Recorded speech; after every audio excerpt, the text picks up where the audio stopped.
Comparison is a trap that is so easy to fall into. It's a cheap and easy ego boost to notice when we are bigger, better, faster, stronger than someone else we know.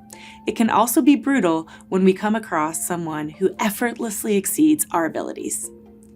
Human beings tend to compare themselves, whether we know it or not.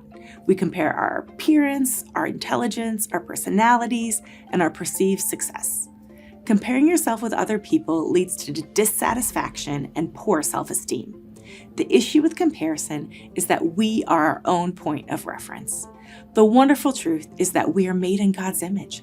Our identity is not based on our performance or how we measure up to others.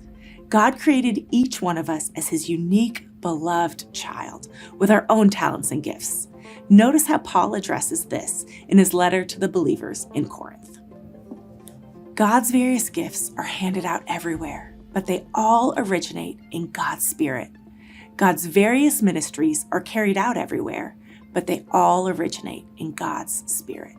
God's various expressions of power are in action everywhere, but God himself is behind it all.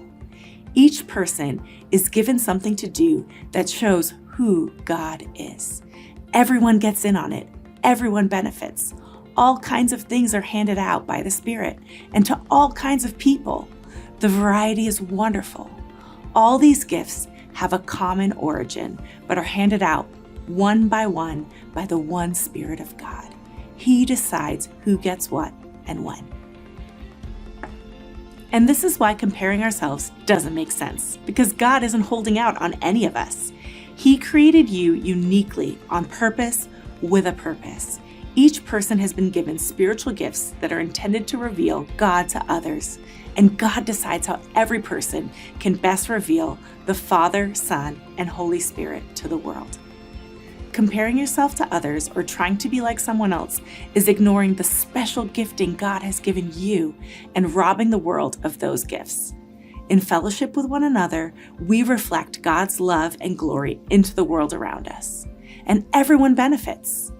May you embrace your unique gifts from God as you share the love of the Father, Son, and Holy Spirit with the people in your world. I'm Michelle Fleming, speaking of life.